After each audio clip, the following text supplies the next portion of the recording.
We saw that the world was changing. We worked on a problem that from first principles felt like it was an important one for businesses of all kinds to be able to tackle. And we were going to tackle it in a way that was unique and novel because of how the technology was changing the world. And at that convergence is a really interesting problem space.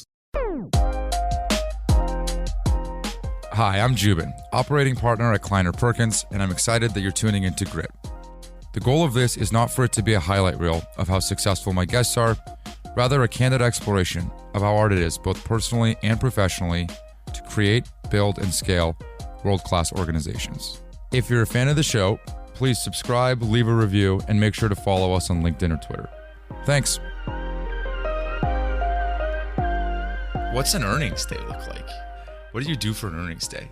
So we always do ours in the afternoon. And so I usually have most of the day to kind of mentally prepare for it. But in the preparation leading up to it, we're obviously monitoring what's going on in the rest of the earnings season to try to figure out what themes people are really trying to dig on, what recent news might be causing people to overreact or, react appropriately. Or why do you do it in the afternoons? My brain works better in the afternoon than in the early morning. You got to do it before market open or after market close. And we usually do the analysts, like all the people that hold the buy, sell, hold ratings on us. We do those back to back to back after the earnings call is actually over. And so it's easier to pile all those up in the evening than to have them interrupt the whole workday.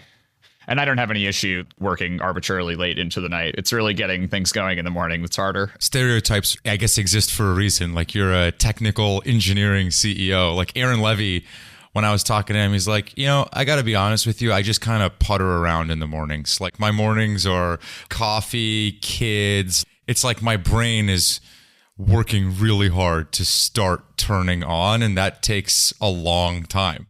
That's funny. Yeah. I've always said I'm not a morning person in the sense that I don't enjoy waking up any earlier than I need to, but I am a morning person in the sense that as soon as I get up, my brain boots pretty fast. I don't have that specific problem. Oh, you don't? No, I definitely am very quickly 0 to whatever I need to be in the morning, but I just have a really hard time falling asleep at night. I think my circadian rhythm might be longer than 24 hours. So it's always slowly moving later and later into the night until I have a night where I sleep so little that I actually manage to fall asleep early. And I'm just locked in that terrible cycle. But you've probably been this way forever, right? If you grew up in the engineering world where you went to MIT, you got your computer science degree, you got your master's, Brent to Bridgewater, Google, the culture is start later and later. Most of the bugs that are being filed and the code reviews and all that, it just happens later. Things just happen later. Maybe not, but you tell me. No, I think that's definitely accurate. Definitely at MIT, we actually had a tradition in the living group that I was in where we had midnight snack every single night.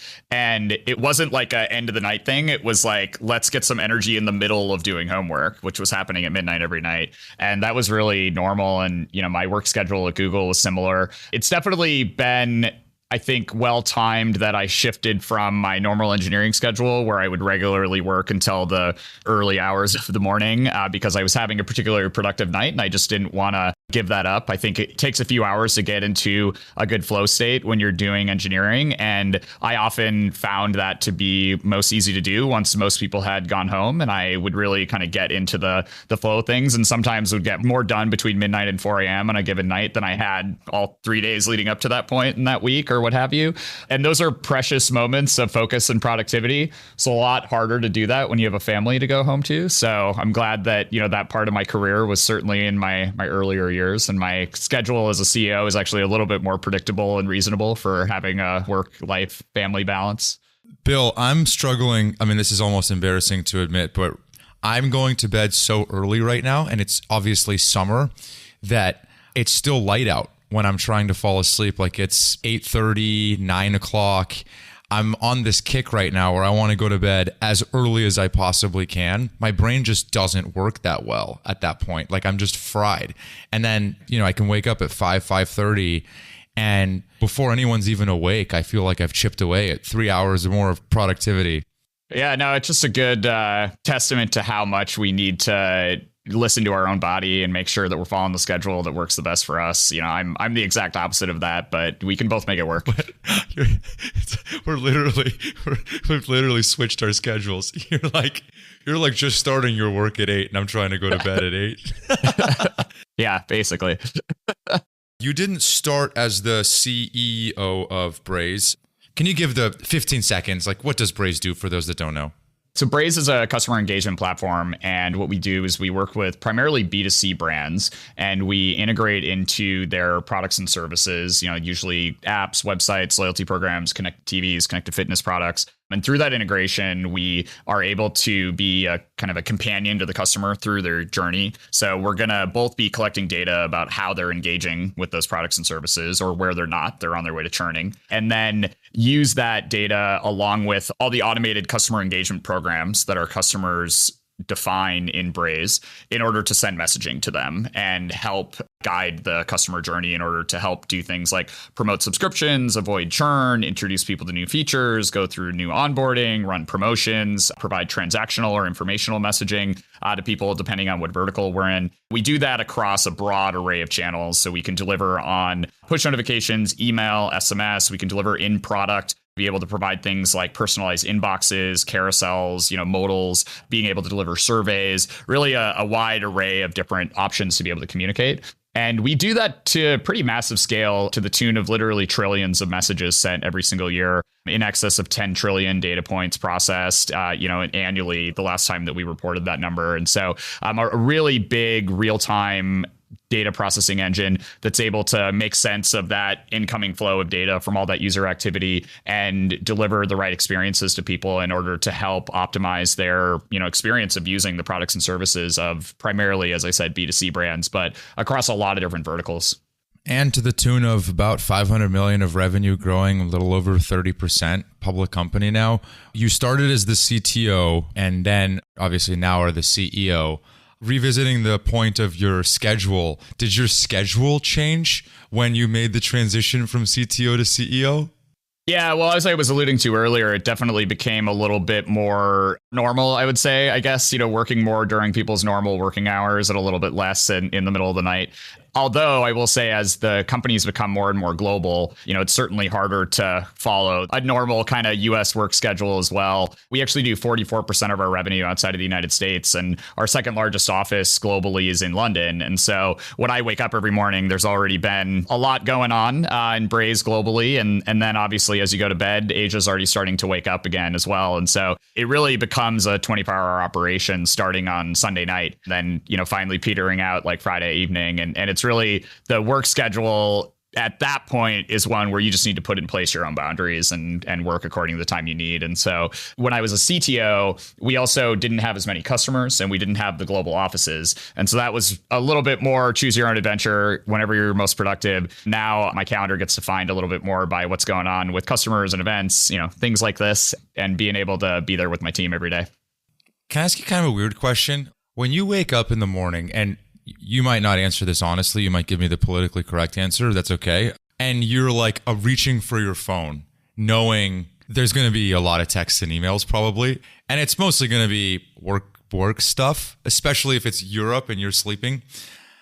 Do you have a feeling of dread? Are you excited? Are you like, oh shit, all right, I got to see my kids before I deal with the onslaught of the day? Do you have a feeling in your gut before you reach for your phone as the API to the world?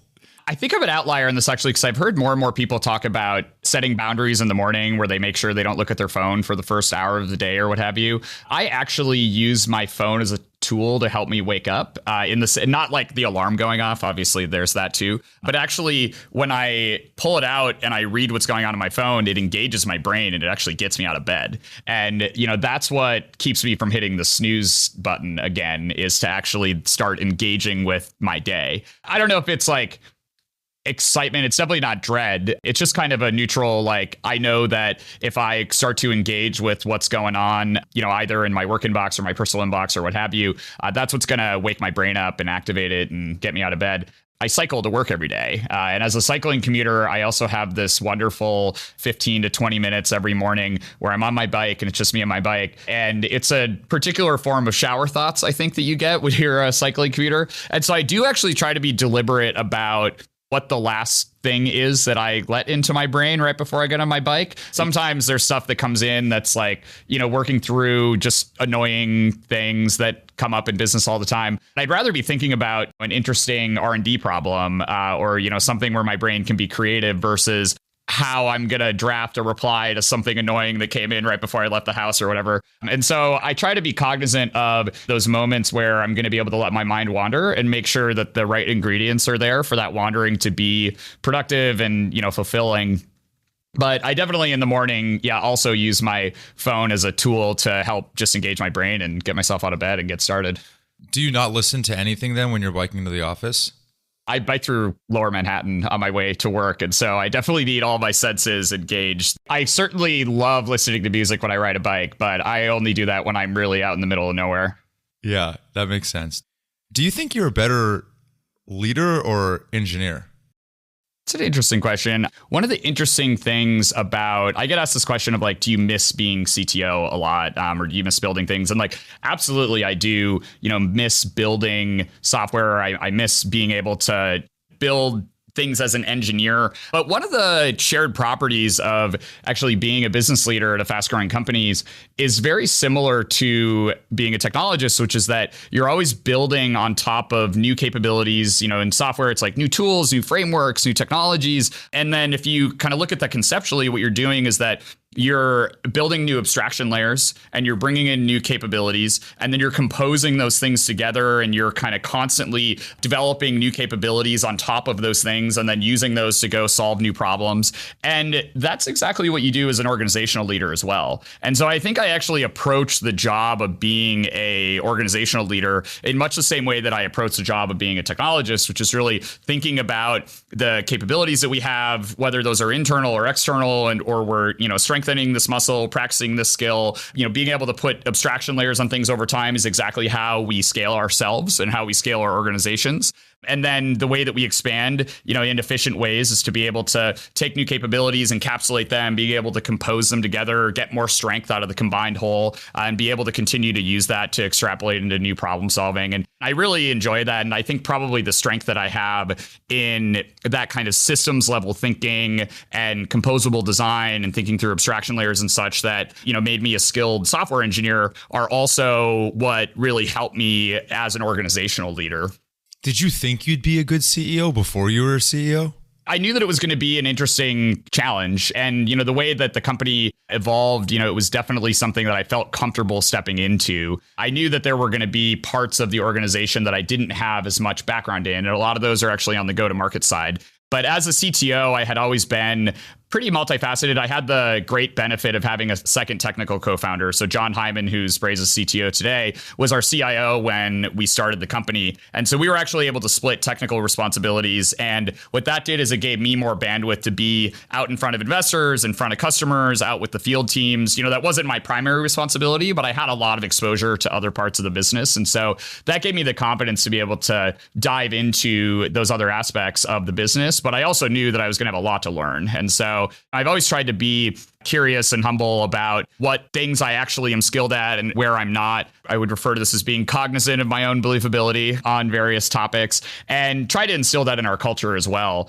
Interdisciplinary collaboration really benefits from people having a respect for others' specialties and expertise. And there's a lot of areas of the business that everyone will have an opinion on, but it's not productive for us to really, go through and deeply explore everyone's opinions when we have experts that we can trust, and that allows us to move faster. And we also can learn from those people. And so I try to spend time making sure that in addition to learning these other parts of the business, I also gain the empathy of really knowing what makes each of them hard and knowing that I'm not necessarily going to get good at all of them. I don't need to. But if I can understand what makes those jobs hard and what defines the difference between simply doing it and really, executing on it as a craft and one that people can be world class about, I try to think about other functions and disciplines in that way. And when I look at the role of CEO, I obviously stepped into it without the specific experience in it. I had that kind of approach of being particularly skilled in certain areas around engineering and product, which are obviously very important for a scaling software company.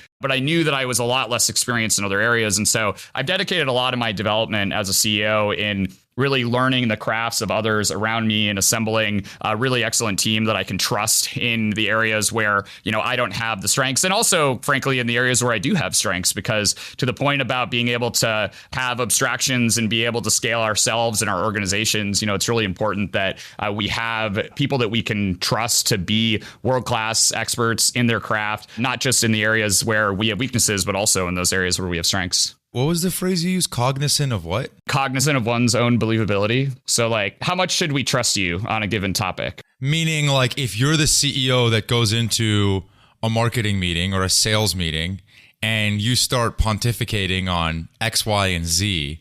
Yeah, someone should probably tell me to be quiet, right? Experience is one thing, but even the context, not only do you lack the experience, but you lack the context.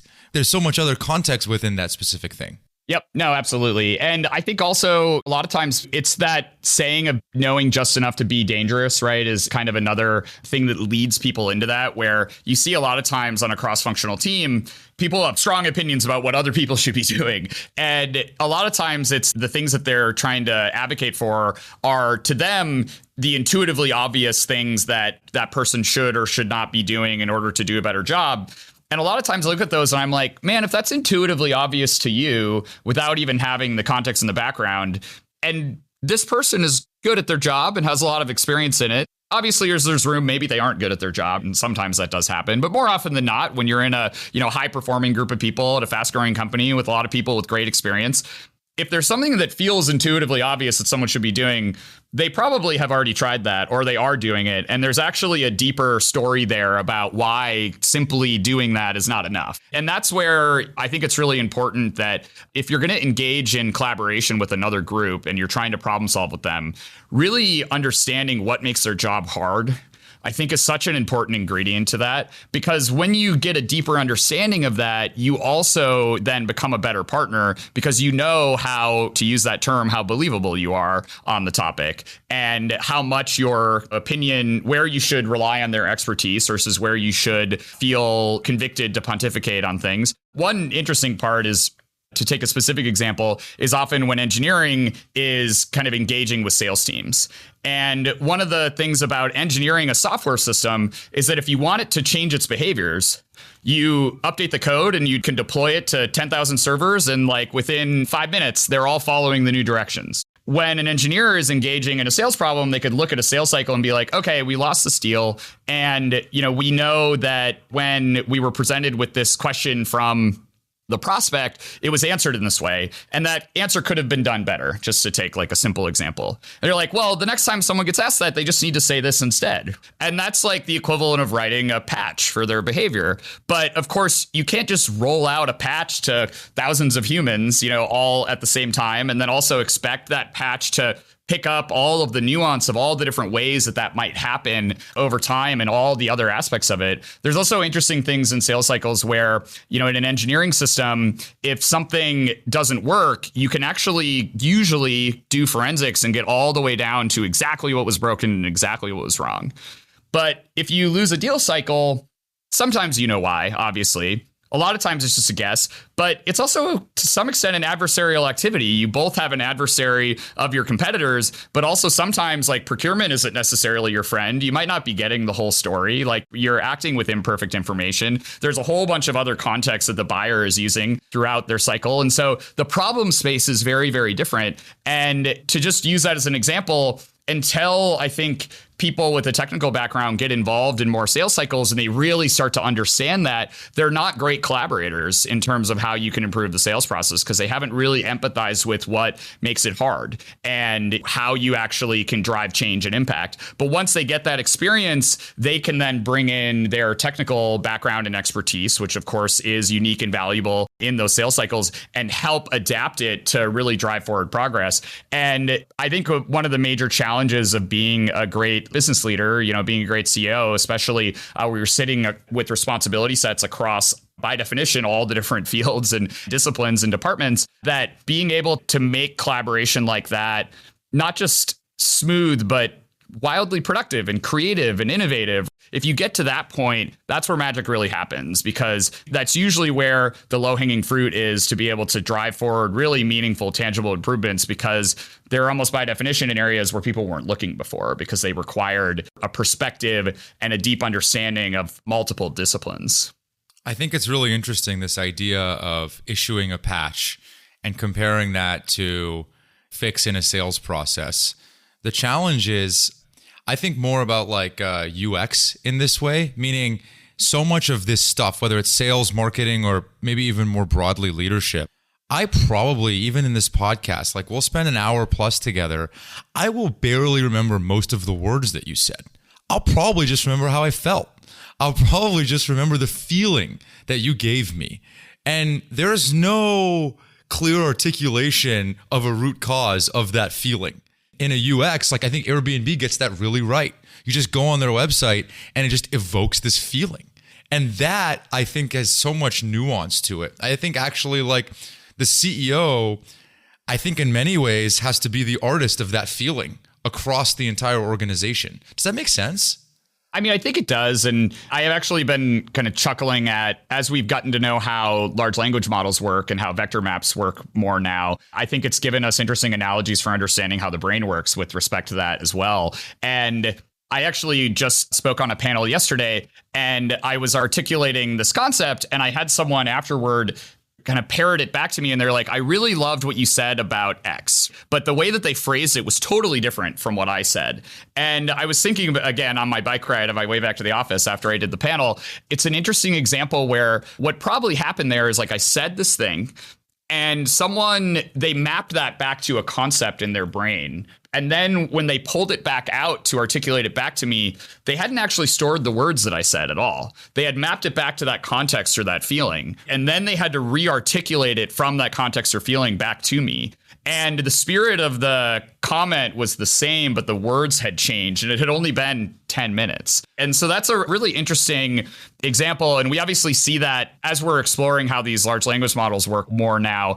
We're seeing things like that with features and how features are near each other and how they impact each other, or how you can like navigate into a feature and then transpose it over and actually be able to have novel mappings of these new ideas that are able to transform content in ways that maintains the spirit of what it is, but changes the way that it's articulated, even if that particular articulation maybe never showed up in the training data. I think a lot of it maps back to exactly what you're saying.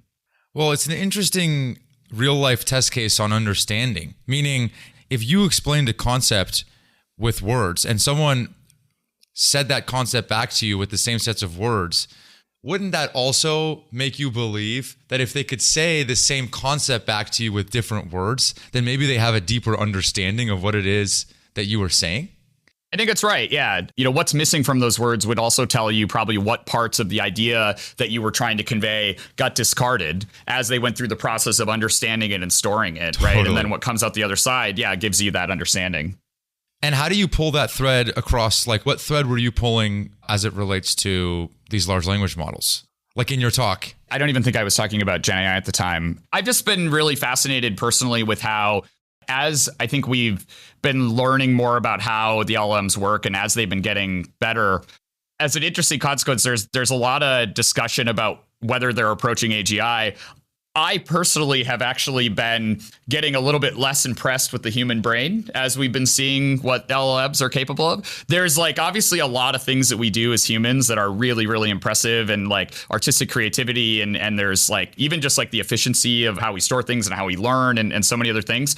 But there's also parts of like memory and mimicry that I think as we've been seeing how these LLMs are capable of it, that it makes it a little bit less magical in the human brain. And in many ways just ends up making it feel like, oh yeah, that is a form of mimicry that we just developed at some point along the way in our cognitive evolution. And the process by which it works is maybe not all that interesting. It's just kind of the equivalent of a vector map somewhere in a bunch of neuron synapses. And that's how we recall things. And that's why recall is imperfect. Humans definitely hallucinate things too, right? We know that humans are pretty imperfect observers, and that while we're accessing a memory, we can actually influence the way that it gets stored back by changing it while it's being accessed. And there's a whole bunch of interesting neuroscience around that. And it's just been interesting to see the behaviors that have been kind of emerging from these large language models and how similar they are to some of the bugs, I would say, that, exist in the way that the human brain works, which implies obviously similar kind of substructures and similar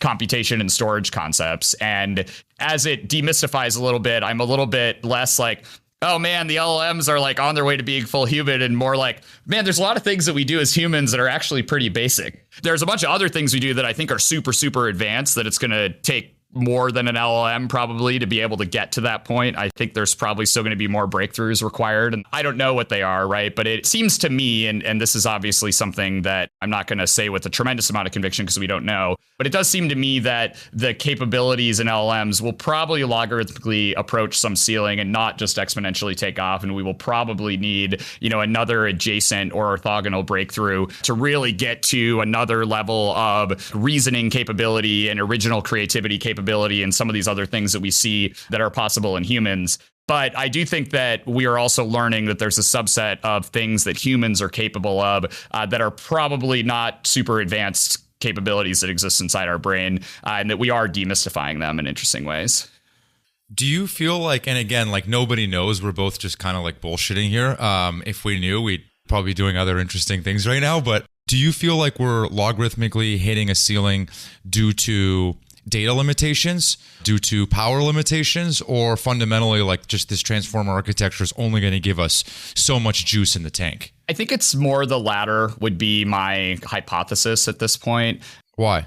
I think when we look at what the brain is capable of, it's probably, this term mixture of experts is being used with respect to LLMs. But I think that there's probably a mixture of capabilities that come into play along with like sensory input that is understood in different ways that we probably don't quite understand yet that lead to more novel capabilities. I'm not going to necessarily say that I think that we're already close to the ceiling, but I do think that if we're guessing between we're going to do something like this or we're going to do something like this, I feel a lot more confident that we're going to logarithmically approach something with the large language models, just because there's a lot of optimizations and there's still some more tricks to come out of that particular approach with transformers. But at the end of the day, it is a fairly simple idea. And I think it's really interesting that we're seeing emergent behavior that looks like reasoning that comes out of these. And I do, to my prior point, I think that does actually cause certain things that humans do that appear to be advanced reasoning, but probably actually aren't. They're probably just more like simple pattern matching and mimicry and things like that.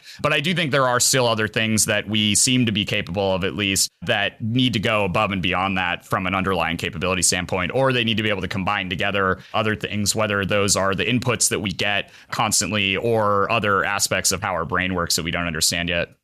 Does all this stuff make you want to get hands on keyboard again and back in the mix? I love building things. I still do code in my free time, and I like to keep up on all the technical topics as much as time allows me to, with respect to the rest of my business. It's been really cool to also see at Braze specifically just how far a lot of the tooling and actually the craft of software engineering even has come since I stepped away from coding day to day. I'm under no misconception that I could just sit down and start coding on the Braze production code base, tomorrow. I certainly would need to onboard back into it. Like, even I think getting my machine set up to be able to compile and run all of our code would take me a few days. And so I respect the craft immensely. And I know that as I've been away from it for a few years, that it has certainly, not slowed down at all. If anything, it's certainly sped up. And, I still love building in my free time, and I work through a lot of other stuff, a lot of other kind of technical exposure in order to keep my mind up to date on topics and continue thinking through,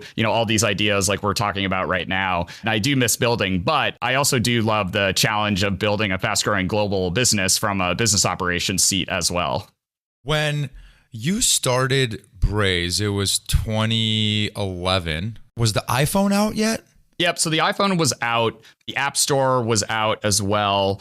Android obviously out as well. But no one was really building businesses in mobile. And it was kind of interesting. When we first started the company, there were still people clutching their BlackBerries in 2011, for sure. People that were still going to be on BBM until the end of time. But definitely, I started using my first Android phone in the fall of 2008, right as the G1 launched. And then I actually worked at Google that summer in 2009, and that was when we launched Cupcake. But actually, to kind of date this back, multi-touch had only just become a thing. And we still weren't at the point where cell networks were fast enough to reliably stream even music, much less video. People were still under the impression that if they put their credit card in their phones, it might somehow get stolen. There was a lot of hand-wringing about things like digital purchases and whether there was any inherent value in making a digital purchase. And as a case in point, when we started the company, even though the feature set of the original Braze, it was called Appboy at the time, that we built, is actually very similar and consistent to where it is today. We actually originally built it as a developer tool. It wasn't even something that we assumed a marketer would use. And a big part of that was actually because mobile apps basically didn't have marketing teams. They were almost all just small teams, product people and engineers only, because that was really all you needed in order to be competitive in the early days of the App Store. There weren't millions of apps and, all this competition. It was like you could drop something interesting or novel into the App Store and it could get some early traction, but it was hard to make money in it. And actually, I think the early App Store model of charging people a fixed one-time price for an app got in the way of that early development as well. I remember being at mobile app meetups in 2011, 2012, and had this pitch line of helping people turn their app into a business. And I remember a guy coming up to me at one of the meetups, and his stance was that he didn't like what we were doing because after someone bought his app, it was all the money he was ever going to make on them. And the sooner they stopped using his app, the sooner he could stop paying the server bills for that particular person. And so he didn't want something in his app that was going to have people use it more often. And I remember walking away from that conversation just being like, wow, he's not necessarily wrong, but clearly that needs to change if this mobile app ecosystem is ever going to become a thing. And obviously it did change along the way. And a lot of those things that I said that weren't there yet did come into their own. But it was years in early development before we really had product market fit, primarily because I think the market wasn't there yet. People just weren't building sustainable businesses in mobile from 2011 until 2014, 2015 is when we really start to see some of the early entrants in the market that are actually making money. Does that time remind you of this time with these LLMs now? Maybe this period of misunderstanding or underestimating.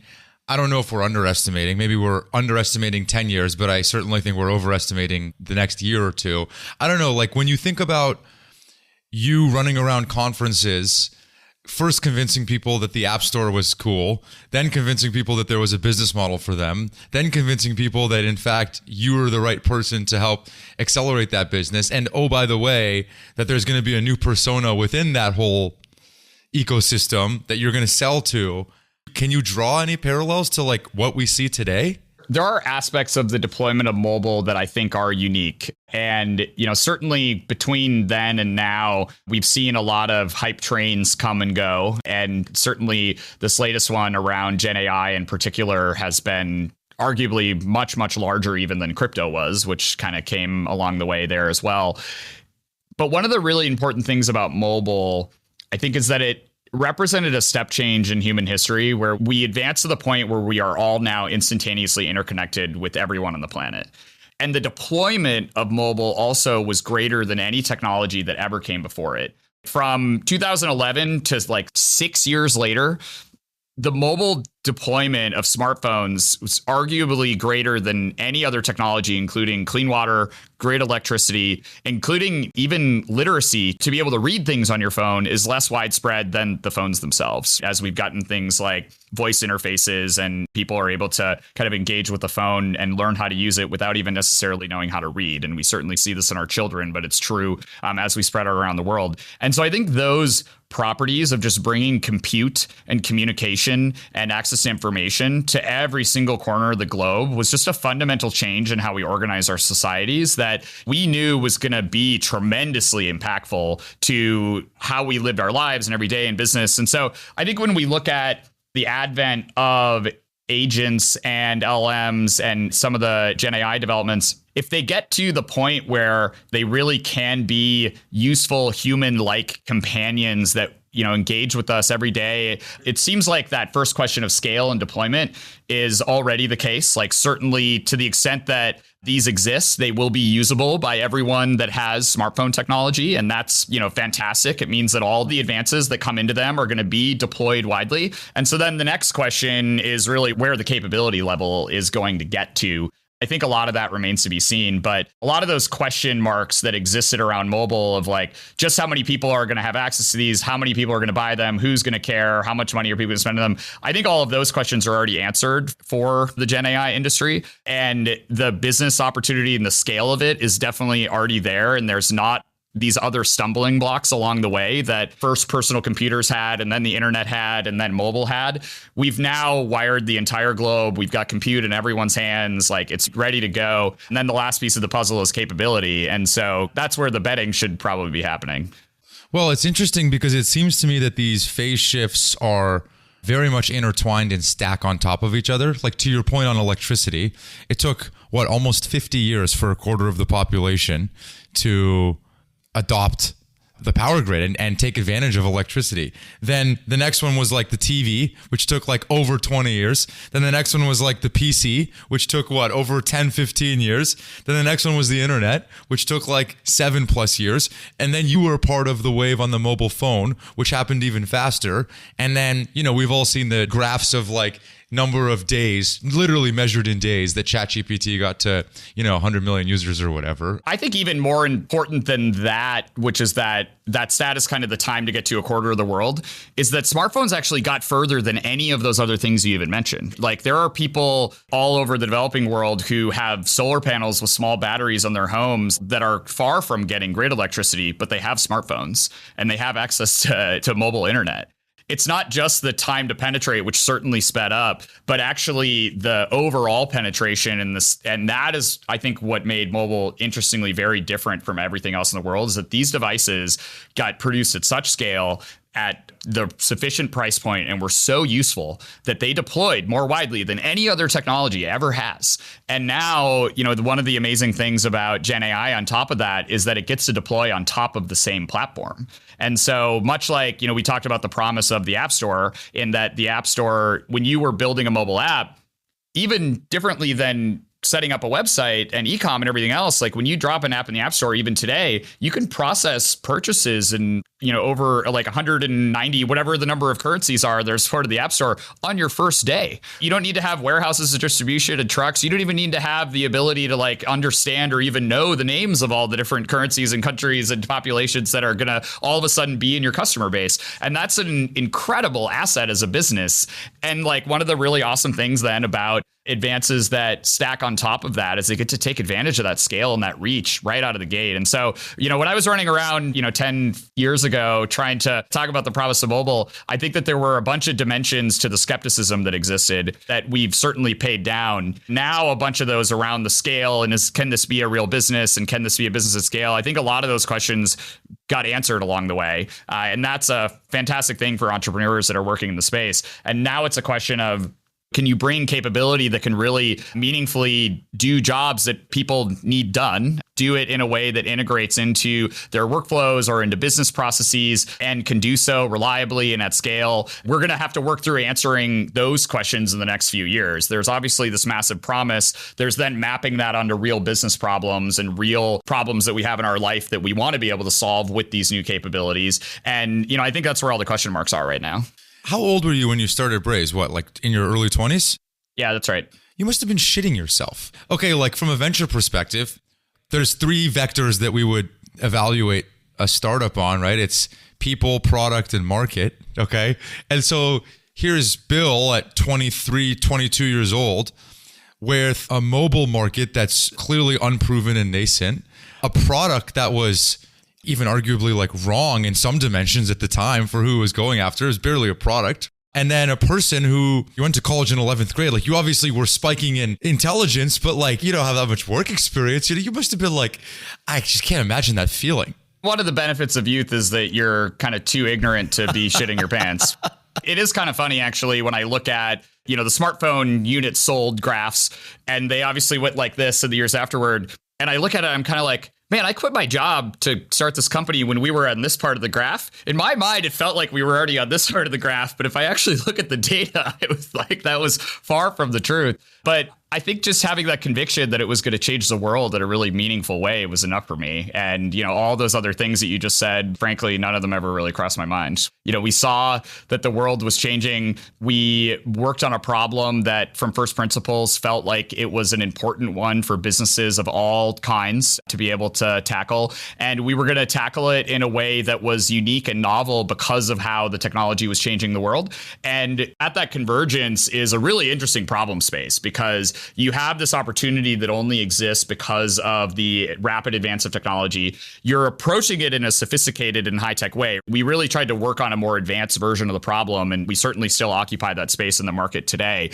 And at the convergence of those things where you're taking a high-tech cutting-edge approach to capitalizing on opportunities that only exist because of the advance and the adoption of new technology is just a lot of really interesting greenfield opportunity with a lot of problems that no one's really thought about before that are unsolved and waiting to be tackled. And for me, that was enough. That was interesting. And I knew it was going to matter and I knew it was going to be impactful and at huge scale. And kind of all those other things you just mentioned, whether it was ignorance or focus or what have you, never really bothered me. When did you think that you wanted to apply everything that I've read about you and understand about you is that you really have more raw intellectual horsepower than most? That seems to have been the case for a long time. When did you decide that you wanted to apply that to company building? Meaning, if you had stayed at Bridgewater or Google, you would have been absurdly well taken care of and made insane amounts of money. And they probably really valued your intellect there. And maybe it wasn't a conscious decision, but I don't know. No, actually, interestingly enough, it kind of went in the other order, which is that I actually wanted to do it right out of the gate. But, I graduated in 2009 and there were some kind of family health issues and my mom had lost her job through the financial crisis and layoffs and such. And I graduated with a whole bunch of student loan debt. And so I just wasn't in a position personally and with my family to be able to take an entrepreneurial risk at the time. And so what I did was you can see it on my resume. I went and worked at a hedge fund. I made a lot of money. I lived cheaply. I think when I was collecting a hedge fund salary, I was sharing a house in Connecticut with 4 other people and paying $540 a month in rent. When you kind of live that way, you can focus on paying down all your debt. I got it all taken care of in the first year and a half, actually. And then on the home front, things stabilized. And obviously the financial crisis it took some time to get back out of that, but it was moving in the right direction. And so those pieces clicked into place to give me the confidence that I could take the leap. But I actually had made the decision that was a leap I wanted to take before I ever even went and worked at those other companies. And actually, working at Google and Bridgewater for a few years before I started my own company was immensely valuable. I didn't have a grand plan at the beginning where I was like, oh, I'll go see how, these companies operate at scale and the mistakes that they make along the way and the successes that they have and where they put their focus and investment. But actually going to Google, I think it was around 15,000 people when I was there. When I went back to Bridgewater, they were a little bit over 1,000. So I got to see very different levels of scale. They had both gone through rapid growth, tripling in just the last few years when I arrived. And so a lot of the things that break as companies scale rapidly were vividly on display when I was in each place. And I was able to learn a lot in a short period of time in both of those places. And they're also both organizations that have a lot of transparency. And so what that meant was that There's certainly a lot of people that go and they stay in their lane and they do their job or what have you. But those are both organizations where if you want to learn about how does the recruiting engine work, like how does corporate finance work, how do we think about product development and the customer side and client services and all those things, they were all on display and they were available to learn about. And so I was actually able to rapidly get exposure to a lot of the different both scaling challenges and learnings, as well as exposure to all these other dimensions of the business that I hadn't necessarily learned by getting a computer science degree. And those things all came in very handy and were extremely valuable as I then went on my entrepreneurial journey. And so a little bit of a forcing function, right, that sent me down that path. But I'm really thankful that it worked out that way because it ended up arming me really well when I did make that leap. When you put your head down at night, I know you mentioned like it takes you a while to fall asleep. Are there buckets or categories of things that your brain wanders off into? Are there certain areas that it tends to fall back into place in? When I'm having a hard time falling asleep at night, I actually put my Kindle on dark mode and I read. And I like to read a lot of science fiction. Why?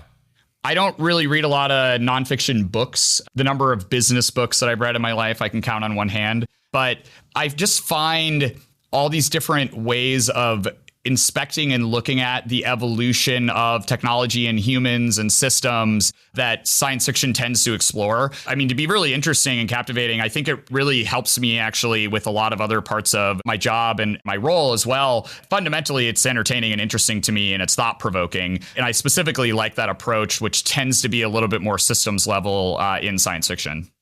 Obviously, a theme there with systems level thinking.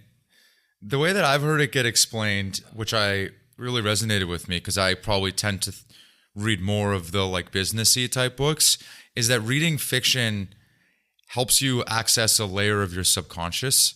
And in doing so, it's a much more subtle way of thinking about the real world in a very detached form.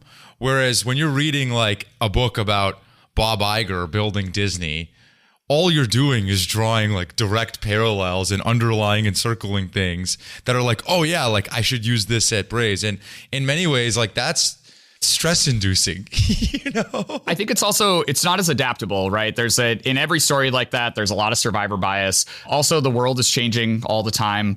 One of the things that I get out of a lot of fiction reading is I get a lot more models and concepts that I can use to reason about the world as it changes around me.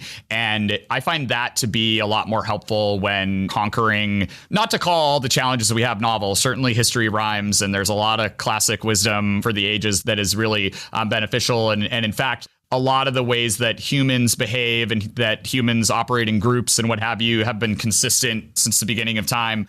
And I think those are all really important to understand as we predict the ways that the world is moving in response to new technology and new forces and other sorts of developments. But I also think that exploring that through fiction is also super helpful because ultimately the fiction's written by humans as well. And it's a really great reflection of how we operate through the exploration of, in particular, tweaks of things, which is usually a common sci-fi approach of like, let's change like a few things, extrapolate that forward and see where that brings us. I think that exercise can be really instructive and helpful as we try to do when we lead technology companies, which is see how the new changes in the world are going to change them and where that's going to create opportunities and challenges and risks. And, it's very much what I'm tasked with doing and trying to lead sustainable growth in a technology company that operates in a high-tech space. What do you mean by survivor bias? Survivor bias is like when we get to a really positive end state and then we look at all the things that happened along the way and we assume that all of those things led to the positive end state, but we also only inspect the ones that made it to the end. I think the classic example is from, and I don't know if this is a true story or not, but I think it's instructive, which is an analysis of all of the World War II planes and looking at where all of as they landed, the ones that came back and where all the bullet holes were. And you look at it and it's like, oh, there's a lot of bullet holes in the wings and they're in this part of the fuselage or whatever. And so they say, all right, let's make sure that we armor, the parts of the plane that are getting hit all the time. But of course, the real parts that should have got armored are the ones that never came back, the ones where you actually went right through the engine. But if you only analyze the planes that ever actually landed back on the ground, you're not going to find the ones that got hit in the engine and realize that that's really where you should be putting the armor. I think that's really well said. Do you have a hard time taking advice from people as a result of that? There's a couple things that lead to advice, right? First, there's an observation. And a lot of times the observation can be really helpful, even if it's like, whether it's true or not, the fact that someone has that observation is also really important information. And then from there, advice, I think it's important to apply it to your own experience. And so you a lot of times want to be able to extrapolate away what's driving the advice. And I'll bring that all the way back to the beginning of our conversation about our very different sleep patterns that we have. We can both get a lot of advice about how to have more energy during the day, but without being able to actually adapt that to our own individual experience, it may or may not be very applicable. And so I think that being able to critically inspect advice is super important, and being able to critically inspect ourselves so that we can understand how it all applies is important. I certainly have a hard time probably taking advice just at face value. I want to understand things a lot more deeply, but I also do think there's a lot of wisdom in advice and in people sharing feedback, and simply the information that someone observed something to a degree that they wanted to give you advice about it or provide feedback is information all on its own that's worth paying attention to. Who do you admire in the business world? I like when people have unique and original opinions, when they take risks. I really admire when people stay committed to risks that they take as well, and really kind of see things through. Like when I'm looking for new members of my team, as an example, as a tech company, we want people that are interested in new waves of technology, but I also don't want people that just chase shiny things around. I want people that actually see the promise and the potential in new technology and new capabilities, and really see that through to build businesses around it, and can really transform opportunities as a result of that commitment. And so I think those are pretty impressive. In the business world, I've been extremely impressed by how Satya has changed the culture at Microsoft. After decades of category dominance and monopoly behavior and such, he very much changed that culture and did so in a way that drove rapid alignment, even though it was a big transformation, and has continued to take big risks at scale. I'm also really fascinated with genetics and looking at the entirety of the Human Genome Project and everything that happened around CRISPR and everything all the work that's been happening in academia around that. I'm very interested in the world of energy and climate as well. I think that we haven't seen, I can't rattle off names off the top of my head in that space, but the people that are working on problems in those spaces, they're global scale, they're super, super important. I think the people that are working on those are really, really impressive, and that's amazing dedication to have in the world. Do you know who Peter Reinhardt is? Yeah, over at Segment. Yeah. He was within a year or two of me at MIT. We didn't know each other there, but I've certainly met him since. You two remind me of each other. Maybe it's the insane intellect. Maybe it's the engineering of business problems in the way that you think about it. And maybe that's a byproduct of just intellectual horsepower. One of the things that they used to do at Segment is they would have plants within certain parts of their office in order to get certain air flowing throughout the space. They would have lights and noise in very specific areas. Like they would basically treat problems as engineering problems ubiquitously, no matter what. I could see you doing something like that. And by the way, I don't know if you know now, but Peter obviously has sold Segment, and he runs a company moved on to climate problems. Yeah, exactly. So it seems like there's a lot of parallels. It's fantastic. And, I also really firmly believe that climate change in particular is such a massive scale problem that it's not going to get solved unless we need to be able to harness the market and the scale that comes out of capitalism, frankly, if we stand any chance of actually being able to solve this fast enough and at the scale that we need. And so I've been really encouraged by seeing, a lot more dollars flowing into new development, new companies, really working on all different aspects of the energy and climate and, carbon problems. So it's been really exciting to see that. Yeah, there's a company in our portfolio called Watershed that's doing some pretty meaningful work in this space. We actually just announced collaboration with Watershed on a VPPA, virtual power purchase agreement project, where we helped fund the design and building of a solar plant in Michigan in order to ensure that all of Braze's electricity usage in the United States will be coming from solar power. And it was actually made possible through Watershed setting up a fixed price VPPA that allowed for even smaller electricity buyers like us to be able to participate in it. How cool is that? Well, good, dude. Look, I really appreciate you doing this. Is Braze hiring? Are you hiring for any key roles? Yeah. You tell me. Yeah, we're hiring actually across all of our teams and all over the world right now. We slowed down hiring along with a lot of the rest of the technology space as we really drove toward large operating margin improvement through last year. But we restarted the hiring engine October, November of last year in earnest. And not only are we hiring across all teams, we're actually opening up new locations around the world. So far this year, we opened in Korea, in Bucharest, and in Sao Paulo, and we're about to open in Dubai. Why are you opening, like you've always had a very cool, I'll say, international strategy. Obviously, a lot of your business is international, but that doesn't necessarily mean you need points of presence this aggressively internationally. Like what's the thought process behind that? Like Bucharest. We spent a lot of time talking about it earlier, which is that the wide-scale deployment of mobile and the opportunity that represents actually was a step change in terms of the deployment of technology, and it's fundamentally changed business opportunity. And so there's a few things there. One of them is that mobile businesses can start anywhere in the world and compete globally. And so that was a big part of why, 44% of our business is outside of the US. And I get a lot of comments that are like, oh, you're such a young company to have that much of your revenue from outside of the US.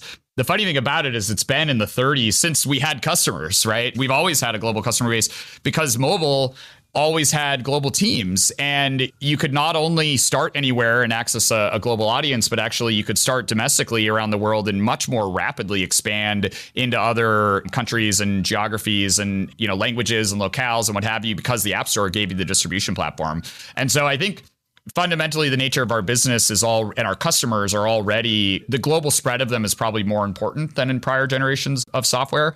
And then also the adaptation of a lot of these concepts around customer engagement and the way that people run businesses also. And you've got increasingly things around data privacy and governance as well, mandating things like local data residency and new data centers and being able to navigate local privacy frameworks and all kinds of things. And so there's a whole bunch of things that are pulling us into these other markets. But in basically every international expansion we've already done, we've actually followed demand where we already had customers there, and it became a lot easier for us to service them in a high quality way and then expand further into those markets by putting people there. And so each one of our expansions hasn't been a case where we are speculatively trying to put go-to-market resources somewhere and try to make something happen. It's actually usually like, man, we've had customers in this region forever, and we've been putting people on planes, and we've been, working really hard to address it without the help of a local team. And now we're going to get the local team there. And not only is it going to be less calories burned, but they're going to do a better job than we were doing before. And so we've just continued doing that. That makes a ton of sense. What does the word grit mean to you? When you think of the word grit, what comes to mind? Things like determination, self-reliance, I think resourcefulness. We actually, in my Burning Man camp, we have a few rules, and there's only 3 of them. But the first one is the show must go on. And, that comes from the production world. But I think it's a really good way to live life, which is like, when you run into a challenge, like if you adopt that approach, it's like, hey, no matter what, the show must go on. We're going to be out there. That curtain is going to rise, and we're going to be standing there, and we're going to put on a great show for that audience. And, that applies to our personal lives. It applies to our businesses. It applies to just going on vacation. A lot of times is where we run into production emergencies, especially when traveling with family and navigating things like air travel or what have you. I think it's really helpful in parenting too, which is like with a kid, where you're trying to train them in being resourceful and being self-reliant and having that grittiness and that resilience. Just kind of going back to that, which is like, yep, I understand that you're upset and you're screaming right now and whatever else, but at the end of the day, the show must go on. So let's keep going. I love that answer. Bill, I appreciate you. Thank you for the time. Yeah, no, thank you. That's it. Thanks for tuning in. Feel free to come back every Monday morning to listen to a new guest, or go back into the archives when we've done more than 100 episodes. This podcast is a Kleiner Perkins production, and the episode was edited by Eric Johnson from Lightning Pod. Thank you all.